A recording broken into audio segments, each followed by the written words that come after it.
ವೀಕ್ಷಕರೇ, ಇವತ್ತಿನ ರಾಶಿ ಭವಿಷ್ಯದಲ್ಲಿ ದ್ವಾದಶ ರಾಶಿಗಳ ಫಲಾಫಲ ಯಾವ ರೀತಿ ಇದೆ ಅನ್ನೋದನ್ನ ತಿಳ್ಕೊಳ್ಳೋಣ. ಹಾಗೆ ಚಾಮುಂಡೇಶ್ವರಿಯ ಜನ್ಮೋತ್ಸವದ ವಿಶೇಷತೆ, ಆಚರಣೆಯ ಫಲಗಳು ಏನು, ಇದೆಲ್ಲದರ ಬಗ್ಗೆ ಸಮಗ್ರವಾಗಿ ಮಾಹಿತಿ ತಿಳಿಸ್ಕೊಡೋದಕ್ಕೆ ನಮ್ಮ ಜೊತೆಗೆ ಖ್ಯಾತ ಜ್ಯೋತಿಷಿಗಳು, ಖ್ಯಾತ ಆಧ್ಯಾತ್ಮಿಕ ಚಿಂತಕರು, ಜೊತೆಗೆ ಪ್ರೈಡ್ ಆಫ್ ಇಂಡಿಯಾ ಪ್ರಶಸ್ತಿ ಪುರಸ್ಕೃತರಾಗಿರುವಂತಹ ಡಾಕ್ಟರ್ ಶ್ರೀ ವೈ ಶ್ರೀಧರ ಭಟ್ಟಾಚಾರ್ಯ ಗುರೂಜಿ ಇದ್ದಾರೆ. ಮೊದಲನೇದಾಗಿ ಅವರ ಕಾರ್ಯಕ್ರಮಕ್ಕೆ ಸ್ವಾಗತಿಸೋಣ. ಗುರುಜಿ, ಕಾರ್ಯಕ್ರಮಕ್ಕೆ ಸ್ವಾಗತ.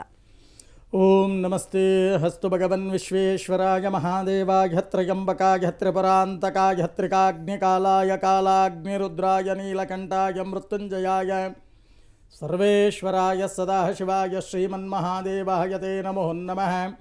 ತತ್ಪುರುಷಾಯ ವಿದ್ಮಹೇ ಮಹಾದೇವಾಯ ಧೀಮಹಿ ತನ್ನೋ ರುದ್ರ ಪ್ರಚೋದಯಾತ್. ಪಬ್ಲಿಕ್ ಟಿವಿಯ ಸಮಸ್ತ ವೀಕ್ಷಕರಿಗೆ ಗುರೂಜಿ ಮಾಡುವ ನಮಸ್ಕಾರಗಳು. ಕಾರ್ಯಕ್ರಮದ ಆರಂಭದಲ್ಲಿ ಇವತ್ತಿನ ಪಂಚಾಂಗ ಯಾವ ರೀತಿ ಇದೆ ಅಂತ. ಈ ದಿನ ಪಂಚಾಂಗದ ಕಡೆ ನಾವು ಗಮನವನ್ನು ಕೊಟ್ಟಾಗ ಶ್ರೀ ಪರಾಭವನಾಮ ಸಂವತ್ಸರ ದಕ್ಷಿಣಾಯನ ಗ್ರೀಷ್ಮ ಋತು ಆಷಾಢ ಮಾಸ ಕೃಷ್ಣ ಪಕ್ಷ ಪಂಚಮಿ ಸೋಮವಾರ, ಜೊತೆಗೆ ಈ ದಿನ ಸುಕನ್ಯಾ ಯೋಗ ಕೌಲವಕರಣ. ಈ ದಿನ ರಾಹುಕಾಲವನ್ನು ನಾವು ನೋಡಿದಾಗ ಬೆಳಗ್ಗೆ 7:44 ಬೆಳಗ್ಗೆ 9:19 ಗುಳಿಕ ಕಾಲ ಮಧ್ಯಾಹ್ನ 2:04 ಮಧ್ಯಾಹ್ನ 3:39 ಯಮಗಂಡ ಕಾಲ ಬೆಳಗ್ಗೆ 10:54 ಮಧ್ಯಾಹ್ನ 12:29. ಈ ದಿನ ಶುಭ ಸಮಯವನ್ನು ನಾವು ನೋಡಿದಾಗ ಬೆಳಗ್ಗೆ 9:47 10:13 ಶುಭ ಸಮಯ. ಈ ದಿನ ಪಂಚಾಂಗ ಈ ರೀತಿ ಇದೆ. ಇನ್ನು ಕಾರ್ಯಕ್ರಮದಲ್ಲಿ ಎಲ್ಲರೂ ಕಾಯ್ತಾ ಇರುವ ದ್ವಾದಶ ರಾಶಿಗಳ ಪೈಕಿ ಮೊದಲ 6 ರಾಶಿಗಳ ಫಲಾಫಲ ಹೇಗಿದೆ? ಈ ದಿನ ದ್ವಾದಶ ರಾಶಿ ಗೋಚಾರ ಫಲಗಳತ್ತ ನಾವು ಗಮನವನ್ನು ಕೊಟ್ಟಾಗ ಮೊದಲಿಗೆ ಮೇಷರಾಶಿಗೆ. ಈ ಮೇಷರಾಶಿಯವರಿಗೆ ಈ ದಿನ ಆಕಸ್ಮಿಕ ಧನಲಾಭಗಳು ಬರ್ತಕ್ಕಂಥ ದಿನ. ಸದುಪಯೋಗವನ್ನು ಪಡಿಸ್ಕೊಳ್ತಕ್ಕಂಥ ಕೆಲಸವನ್ನು ಮಾಡಿ ಉದ್ಯೋಗಸ್ಥ ಮಹಿಳೆಯರಿಗೆ ಬಡ್ತಿ, ಪ್ರಮೋಷನ್ ಅಂತಕ್ಕಂಥದ್ದು ಲಭ್ಯವಾಗುತ್ತೆ. ಸುಖಭೋಜನ ಪ್ರಾಪ್ತಿ, ನಿಮ್ಮ ಶ್ರಮಕ್ಕೆ ತಕ್ಕ ಫಲವನ್ನು ಅನುಭವಿಸ್ತಕ್ಕಂಥ ದಿನವಾಗುತ್ತೆ. ಗೆಳೆಯರ ಭೇಟಿಯನ್ನು ಮಾಡ್ತಕ್ಕಂಥ ಒಂದು ಶುಭಯೋಗ. ಈ ದಿನ ನೀವು ಮಾಡಬೇಕಾಗಿರ್ತಕ್ಕಂಥ ಒಂದು ಪರಿಹಾರ, ಓಂ ಕಾರ್ಯಸಿದ್ಧಿ ಆಂಜನೇಯಾಯ ನಮಃ ಈ ಮಂತ್ರವನ್ನು 108 ಬಾರಿ ಜಪವನ್ನು ಮಾಡಿ ಕಾರ್ಯಸಿದ್ಧಿ ಆಂಜನೇಯನಿಗೆ ದೀರ್ಘದಾಂಡ ನಮಸ್ಕಾರವನ್ನು ಮಾಡ್ತಕ್ಕಂಥ ಕೆಲಸವನ್ನು ಮಾಡಿ. ಇನ್ನು ವೃಷಭ ರಾಶಿ. ಈ ವೃಷಭ ರಾಶಿಯವರಿಗೆ ಈ ದಿನ ಅತಿಯಾದ ಭಯ ಅಂತಕ್ಕಂಥದ್ದು ಶರೀರದಲ್ಲಿ ಆವರಿಸ್ಕೊಂಡಿರುತ್ತೆ. ನಂಬಿದ ಜನರಿಂದ ಮೋಸ ಹೋಗ್ತಕ್ಕಂಥ ಸಾಧ್ಯತೆ ಇದೆ. ಶತ್ರುಬಾಧೆ, ಶತ್ರುಗಳು ಮಾಡ್ತಕ್ಕಂಥ ಷಡ್ಯಂತ್ರಕ್ಕೆ ನೀವು ಬೀಳಬೇಕಾಗತ್ತೆ. ಎಲ್ಲೋ ಒಂದು ಕಡೆ ಫೈನ್ ಕಟ್ಟಬೇಕಾಗತ್ತೆ, ದಂಡವನ್ನು ಕಟ್ಟಬೇಕಾಗತ್ತೆ. ಮನಸ್ಸಿಗೆ ಬೇಸರ, ಎಚ್ಚರಿಕೆಯಿಂದ ದಿನವನ್ನು ಕಳೀತಕ್ಕಂಥ ಕೆಲಸವನ್ನು ಮಾಡಿ. ಈ ದಿನ ನೀವು ಮಾಡಬೇಕಾಗಿರ್ತಕ್ಕಂಥ ಒಂದು ಪರಿಹಾರ, ಸೂರ್ಯ ನಮಸ್ಕಾರವನ್ನು ಮಾಡಿ ಪಕ್ಷಿಗಳಿಗೆ ಧಾನ್ಯ ಮತ್ತು ನೀರನ್ನು ಇಡ್ತಕ್ಕಂಥ ಕೆಲಸವನ್ನು ಮಾಡಿ. ಇನ್ನು ಮಿಥುನ ರಾಶಿ. ಈ ಮಿಥುನ ರಾಶಿಯವರಿಗೆ ಈ ದಿನ ಕುಟುಂಬದಲ್ಲಿ ಪ್ರೀತಿ ವಾತ್ಸಲ್ಯ ಅಧಿಕವಾಗ್ತಕ್ಕಂಥದ್ದು. ಸಹಾನುಭೂತಿಯನ್ನು ಹೆಚ್ಚಾಗಿ ತೋರಿಸ್ಲಿಕ್ಕೆ ಮುಂದಾಗ್ತೀರಾ. ದೃಷ್ಟಿ ದೋಷದಿಂದ ತೊಂದರೆ, ಸ್ನೇಹಿತರಿಂದಾನೇ ವಂಚನೆಗೆ ಒಳಗಾಗ್ತಕ್ಕಂಥ ಸಾಧ್ಯತೆಗಳಿದೆ. ಎಚ್ಚರಿಕೆಯನ್ನು ವಹಿಸಿ. ಈ ದಿನ ನೀವು ಮಾಡಬೇಕಾಗಿರ್ತಕ್ಕಂಥ ಒಂದು ಪರಿಹಾರ, ಓಂ ಹೇರಂಬ ಗಣಪತಯೇ ನಮಃ ಈ ಮಂತ್ರವನ್ನು 108 ಬಾರಿ ಜಪವನ್ನು ಮಾಡಿ ಗಣೇಶನಿಗೆ ದೀರ್ಘದಾಂಡ ನಮಸ್ಕಾರವನ್ನು ಮಾಡ್ತಕ್ಕಂಥ ಕೆಲಸವನ್ನು ಮಾಡಿ. ಇನ್ನು ಕಟಕ ರಾಶಿ. ಈ ಕಟಕ ರಾಶಿಯವರಿಗೆ ಈ ದಿನ ಯತ್ನ ಕಾರ್ಯಗಳಲ್ಲಿ ಜಯ, ವಿಕ್ಟರಿ ಅಂತಕ್ಕಂಥದ್ದು ನಿಮ್ಮ ಪಾಲಿಗೆ ಲಭ್ಯವಾಗುತ್ತೆ. ಸದುಪಯೋಗವನ್ನು ಪಡಿಸ್ಕೊಳ್ತಕ್ಕಂಥ ಕೆಲಸವನ್ನು ಮಾಡಿ. ಆರೋಗ್ಯದಲ್ಲಿ ಹೇರುಪೇರು, ಗುರು ಹಿರಿಯರ ಭೇಟಿಯನ್ನು ಮಾಡಲಿಕ್ಕೆ ಮುಂದಾಗ್ತೀರಾ. ಸ್ವಯಂಕೃತ ಅಪರಾಧಗಳನ್ನು ಮಾಡ್ತಕ್ಕಂಥ ಸಾಧ್ಯತೆಗಳು ಹೆಚ್ಚಾಗಿ ಕಂಡು ಬರ್ತಾ ಇದೆ. ಎಚ್ಚರಿಕೆ ವಹಿಸಿ. ಈ ದಿನ ನೀವು ಮಾಡಬೇಕಾಗಿರ್ತಕ್ಕಂಥ ಒಂದು ಪರಿಹಾರ, ಗುರು ಚರಿತ್ರೆ ಪಾರಾಯಣವನ್ನು ಮಾಡಿ ಗುರು ಸಮಾನರಾಗಿರ್ತಕ್ಕಂಥವರಿಗೆ ನಮಸ್ಕರಿಸಿ ಆಶೀರ್ವಾದವನ್ನು ಪಡಿತಕ್ಕಂಥ ಕೆಲಸವನ್ನು ಮಾಡಿ. ಇನ್ನು ಸಿಂಹರಾಶಿ. ಈ ಸಿಂಹರಾಶಿಯವರಿಗೆ ಈ ದಿನ ನೂತನ ಕೆಲಸ ಲಭ್ಯವಾಗ್ತಕ್ಕಂಥ ದಿನವಾಗುತ್ತೆ. ಉಪಯೋಗವನ್ನು ಮಾಡ್ಕೊಳ್ಳಿ. ಅನ್ಯ ಜನರಲ್ಲಿ ಪ್ರೀತಿ ವಾತ್ಸಲ್ಯವನ್ನು ತೋರಿಸಲಿಕ್ಕೆ ಮುಂದಾಗ್ತೀರಾ. ಮಾತೃವಿನಿಂದ ಸಹಾಯ ಸದುಪಯೋಗವನ್ನು ಪಡಿಸ್ಕೊಳ್ಳಿ. ಸ್ವಲ್ಪ ಹಣ ಬಂದರೂ ಉಳಿಯಲ್ಲ, ಖರ್ಚಾಗೋಗುತ್ತೆ. ಖರ್ಚಿಗೆ ಕಡಿವಾಣ ಹಾಕಿ ಉಳಿತಾಯದ ಬಗ್ಗೆ ಗಮನವನ್ನು ಹರಿಸಿ. ಈ ದಿನ ನೀವು ಮಾಡಬೇಕಾಗಿರ್ತಕ್ಕಂಥ ಒಂದು ಪರಿಹಾರ, ಓಂ ಸುದರ್ಶನಾಯ ನಮಃ ಈ ಮಂತ್ರವನ್ನು 108 ಬಾರಿ ಜಪವನ್ನು ಮಾಡಿ ಮಹಾ ಸುದರ್ಶನನಿಗೆ ದೀರ್ಘದಾಂಡ ನಮಸ್ಕಾರವನ್ನು ಮಾಡ್ತಕ್ಕಂಥ ಕೆಲಸವನ್ನು ಮಾಡಿ. ಇನ್ನು ಕನ್ಯಾ ರಾಶಿ. ಈ ಕನ್ಯಾ ರಾಶಿಯವರಿಗೆ ಈ ದಿನ ಸ್ನೇಹಿತರಿಂದ ಅನರ್ಥ ಆಗ್ತಕ್ಕಂಥ ಸಾಧ್ಯತೆ ಇದೆ. ನೀವಾಡುವ ಮಾತಿನಿಂದ ಮಿಸ್ಅಂಡರ್ಸ್ಟ್ಯಾಂಡ್ ಆಗ್ತಕ್ಕಂಥ ಸಾಧ್ಯತೆ. ಉದ್ಯೋಗದಲ್ಲಿ ಕಿರಿಕಿರಿಯನ್ನು ಅನುಭವಿಸಬೇಕಾಗತ್ತೆ. ಆದರೆ ಶತ್ರುನಾಶವಾಗ್ತಕ್ಕಂಥ ದಿನವಾಗತ್ತೆ. ಸ್ತ್ರೀ ಸಂಬಂಧದ ವಿಚಾರದಲ್ಲಿ ಎಚ್ಚರಿಕೆಯನ್ನು ವಹಿಸ್ತಕ್ಕಂಥದ್ದು ಬಹಳಷ್ಟು ಒಳಿತು. ಈ ದಿನ ನೀವು ಮಾಡಬೇಕಾಗಿರ್ತಕ್ಕಂಥ ಒಂದು ಪರಿಹಾರ, ಗೋಪೂಜೆಯನ್ನು ಮಾಡಿ ಹಸು ಮತ್ತು ಕರುವಿಗೆ ಬೆಲ್ಲ ಬಾಳೆಹಣ್ಣನ್ನು ತಿನ್ನಿಸಿ ದೀರ್ಘದಾಂಡ ನಮಸ್ಕಾರವನ್ನು ಮಾಡ್ತಕ್ಕಂಥ ಕೆಲಸವನ್ನು ಮಾಡಿ. ಇದರಿಂದ ವಿಶೇಷವಾಗಿರ್ತಕ್ಕಂಥ ಫಲ ನಿಮಗೆ ಲಭ್ಯವಾಗುತ್ತೆ. ಒಬ್ರು ಕಾಲರ್ ಇದ್ದಾರೆ, ಮಾತಾಡ್ಸೋಣ. ಆಶಾ ಅನ್ನೋರು ಕಾಲ್ ಮಾಡಿದರೆ. ಆಶಾ ಅವರು ಯಾರ ಬಗ್ಗೆ ಕೇಳಬೇಕಾಗಿತ್ತು? ಮಗಳ ಬಗ್ಗೆ ಕೇಳಬೇಕು. ಹೆಸರು? ಮೇಡಮ್ ದಿವ್ಯಾ. ಗುರುಜಿದ್ದಾರೆ, ಮಾತಾಡಿ. ಅಮ್ಮ ನಮಸ್ಕಾರ ತಾಯಿ. ನಮಸ್ತೆ ಗುರುಗಳೇ. 1 ರಿಂದ 12ರಲ್ಲಿ ಒಂದು ಸಂಖ್ಯೆ ಹೇಳಿಮ್ಮ. 9. ನಿಮ್ಮ ಮನೆ ದೇವರು? ಕರಿತಿಮ್ರಾಯ ಸ್ವಾಮಿ. ಕರಿತಿಮ್ಮರಾಯ ಸ್ವಾಮಿ. ದಿವ್ಯಾ ಏನು ಮಾಡ್ಕೊಂಡಿದ್ದಾರೆ? ದಿವ್ಯಾ ಜಾಬ್ ಹೋಗ್ತಿದ್ದಾರೆ ಗುರುಗಳೇ. ಅವ್ರದ್ದು ಬರ್ನಿಂಗ್ ಆಗ್ಬಿಟ್ಟಿದೆ ಸ್ವಲ್ಪ. ಅದು ಮದ್ವೆ ಬಗ್ಗೆ ಕೇಳ್ಬೇಕು. ಏನಾಗಿದೆ ಅಂತ ಹೇಳಿದ್ರೆ? ಅದು ಅಂಡೆ ಒಲೆ ಎತ್ತಕ್ ಹೋಗಿ ಬರ್ನಿಂಗ್ ಆಗ್ಬಿಟ್ಟಿದೆ ಅವ್ರಿಗೆ, ಪೇಸ್ಟ್ ಎಲ್ಲ. ಅದು ಪೇಸ್ಟ್ ಚೆನ್ನಾಗಿದೆ, ಕತ್ತಿಂದ ಕೆಳಗಡೆ ಬರ್ನಿಂಗ್ ಆಗ್ಬಿಟ್ಟಿದೆ. ಖಂಡಿತಮ್ಮ ನೋಡೋಣ. ನೀವು ಹೇಳಿರ್ತಕ್ಕಂಥ ಸಂಖ್ಯೆ ಪ್ರಕಾರ ನಾನು ತಾಳೆಗರಿ ಪ್ರಶ್ನೆಗೆ ಹೋಗ್ತಾ ಇದ್ದೀನಿ. ಪೆನ್ನು ಪೇಪರನ್ನು ರೆಡಿ ಇಟ್ಕೊಳ್ಳಿ. ಏನಕ್ಕೋಸ್ಕರ ಕರೆ ಮಾಡಿದ್ದೀರಾ? ಏನು ಹೇಳುತ್ತೆ ತಾಳೆಗರಿ ಪ್ರಶ್ನೆ? ಗುರುಗಳೇ, ನನ್ನ ಮಗಳ ಜಾತಕ ಹೇಗಿದೆ? ಯಾಕೆ ಈ ರೀತಿ ಆಯಿತು? ನನ್ನ ಮಗಳ ಜಾತಕದಲ್ಲಿ ಇರಬಹುದಾಗಿರ್ತಂಥ ದೋಷವಾದರೂ ಏನು? ಯಾಕೆ? ಮುಂದಿನ ಜೀವನ ಹೇಗಿರುತ್ತೆ? ಯಾವಾಗ ಇವರಿಗೆ ಅನುಕೂಲಗಳು ಶುಭ ಕಾರ್ಯಗಳು ನೆರವೇರುತ್ತೆ? ಮುಂದೆ ಚೆನ್ನಾಗಿರ್ತಾರ? ಇವರು ಸುಖ ಜೀವನ ಬರಬೇಕು ಅಂದರೆ ಏನು ಮಾಡಬೇಕು? ಜಾತಕದಲ್ಲಿ ಏನಾದರೂ ದೋಷಗಳಿದ್ದರೆ ಪರಿಹಾರವನ್ನು ತಿಳಿಸಿ. ಇಷ್ಟು ಪ್ರಶ್ನೆ ನಿಮ್ಮದು ಅಂತ ಹೇಳ್ತಾ ಇದೆ ತಾಳೆಗರಿ ಪ್ರಶ್ನೆ. ಹೌದಾ ಅಥವಾ ಇಲ್ವಾ? ಹೌದು ಗುರುಗಳು. ಮೊದಲು ನೀವು ಮಾಡಬೇಕಾಗಿರ್ತಕ್ಕಂಥ ಕೆಲಸ, ಪೆನ್ನು ಪೇಪರ್ ಇದ್ದರೆ ಬರ್ಕೊಳ್ಳಿ.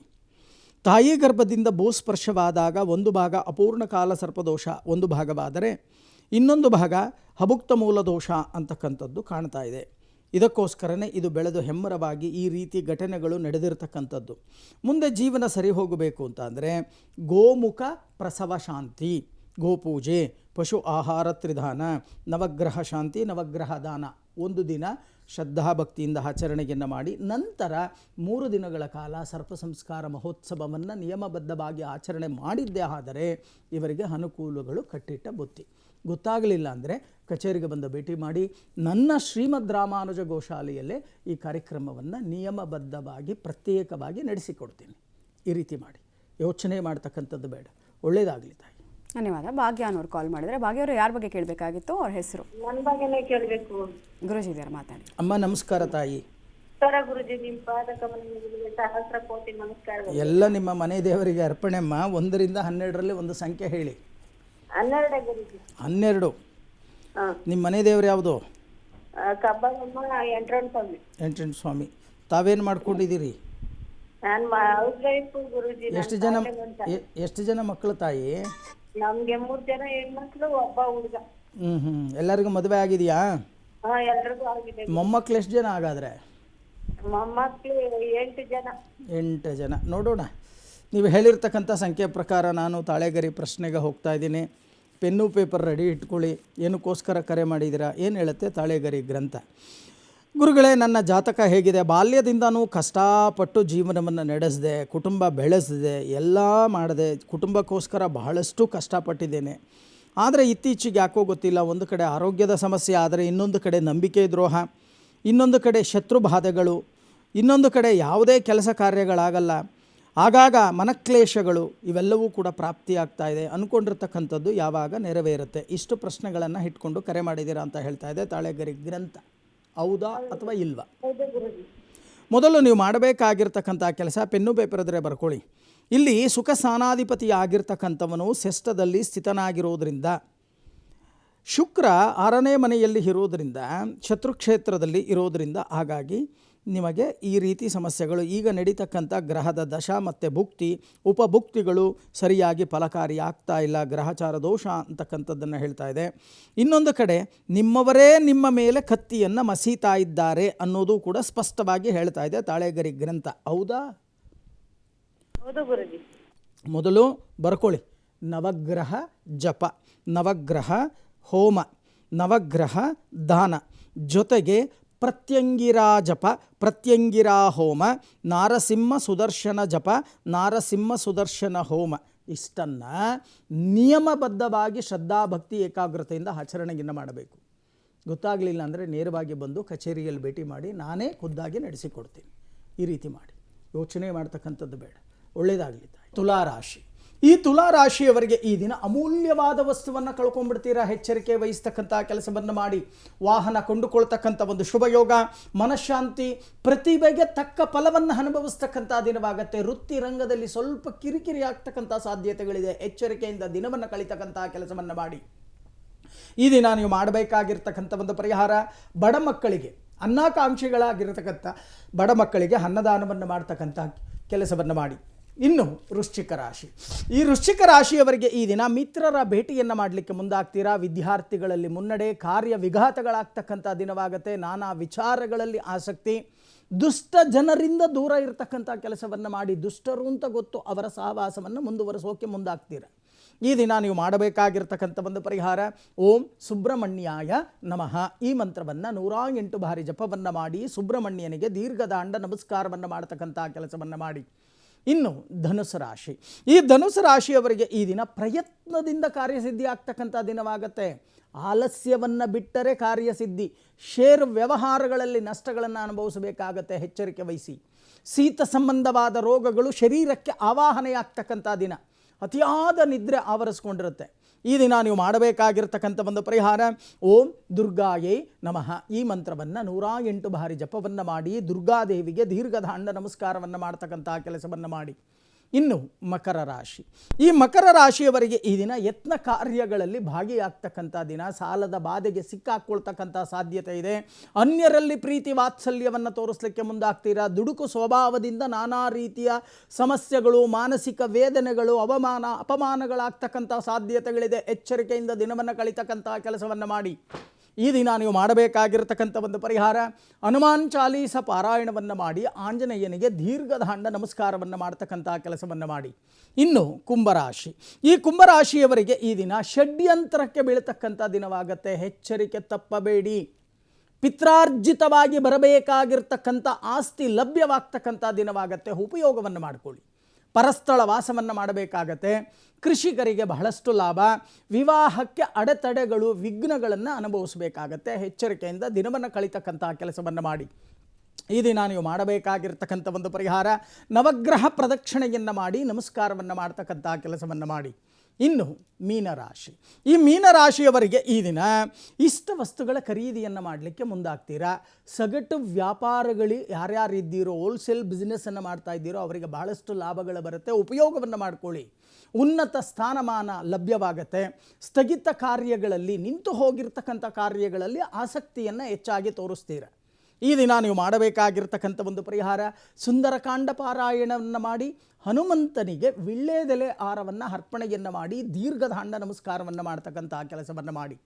ಇದರಿಂದ ವಿಶೇಷವಾಗಿರ್ತಕ್ಕಂಥ ಫಲ ನಿಮಗೆ ಲಭ್ಯವಾಗುತ್ತೆ. ಕಾಲರ್ ಇದ್ದಾರೆ, ಮಾತಾಡ್ಸೋಣ. ಕುಮಾರ್ ಅನ್ನೋರು ಕಾಲ್ ಮಾಡಿದ್ದಾರೆ. ಕುಮಾರ್ ಅವರು ಯಾರ ಬಗ್ಗೆ ಕೇಳಬೇಕಾಗಿತ್ತು? ಹೆಸರು? ನಮ್ಮ ನಾದಿನಿ ಬಗ್ಗೆ ಕೇಳಬೇಕಾಗಿತ್ತು. ಹೆಸರು? ಹೆಸರು ಕುಸುಮ ಅಂತ ಹೇಳಿ. ಗುರುಜಿಗಳು ಮಾತಾಡಿ. ಕುಮಾರ್ ಅವರೇ ನಮಸ್ಕಾರ. ನಮಸ್ತೆ ಗುರುಜಿ. ಯಾರ ಬಗ್ಗೆ ಕೇಳಬೇಕು ಅಂದ್ರೆ ನೀವು? ಕುಸುಮ.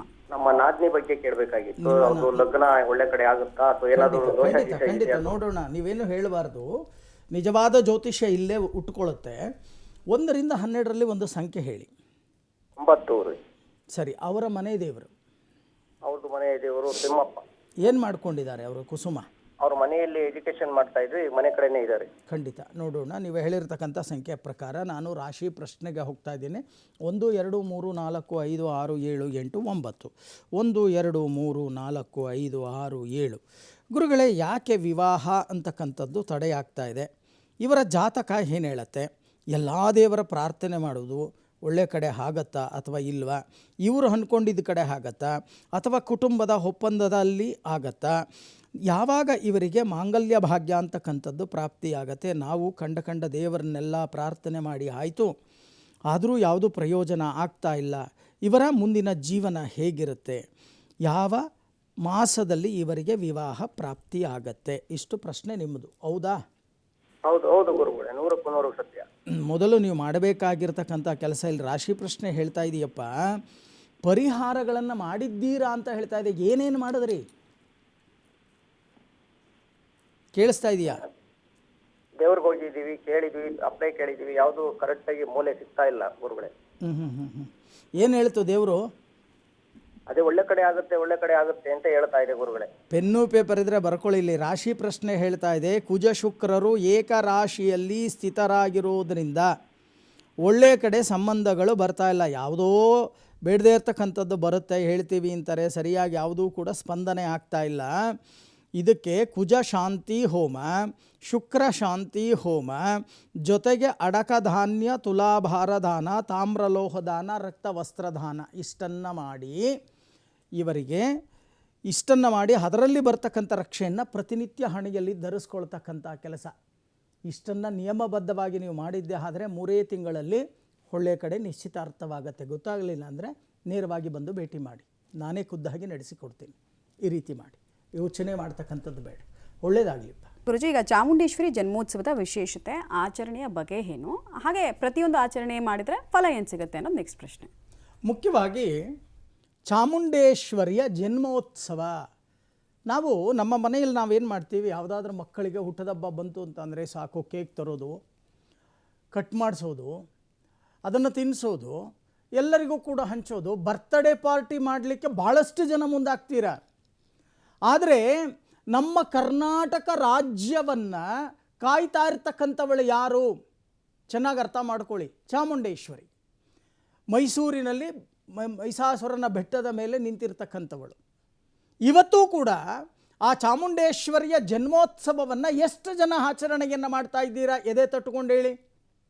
ಇಲ್ಲ, ಅಯ್ಯೋ ಯಾರು ಹೋಗೋರು ಅಷ್ಟು ದೂರ, ಅಯ್ಯೋ ನಾವ್ಯಾಕೆ ಹೋಗಬೇಕು, ನಿಮಗೆ ಗೊತ್ತಿಲ್ಲ. ಪ್ರತಿಯೊಂದು ಗ್ರಾಮದಲ್ಲೂ ಕೂಡ ಒಂದೊಂದು ಶಕ್ತಿ ದೇವತೆಗಳಿದೆ. ಚೆನ್ನಾಗಿ ಅರ್ಥ ಮಾಡ್ಕೊಳ್ಳಿ. ಆ ಗ್ರಾಮದಲ್ಲಿ ಆ ವರ್ಷದಲ್ಲಿ ಶಕ್ತಿ ದೇವತೆಗಳ ಆರಾಧನೆಯನ್ನು ಮಾಡಲಿಲ್ಲ ಅಂತ ಅಂದರೆ ಆ ಗ್ರಾಮಕ್ಕೆ ಮಳೆ ಸರಿಯಾಗಲ್ಲ, ಬೆಳೆ ಸರಿಯಾಗಲ್ಲ, ಮಕ್ಕಳಿಗೆ ಒಳ್ಳೆ ಬುದ್ಧಿಶಕ್ತಿ ಅಂತಕ್ಕಂಥದ್ದು ಬರಲ್ಲ, ಊರಲ್ಲಿ ಹೊಮ್ಮುಖತ್ವ ಅಂತಕ್ಕಂಥದ್ದಿರಲ್ಲ, ಶತ್ರುತ್ವ ಅಂತಕ್ಕಂಥದ್ದು ಅಧಿಕವಾಗತ್ತೆ, ಇಲ್ಲದೇ ಇರ್ತಕ್ಕಂಥ ಸಮಸ್ಯೆಗಳು ಉತ್ಪತ್ತಿಯಾಗತ್ತೆ ಗ್ರಾಮಗಳಲ್ಲಿ.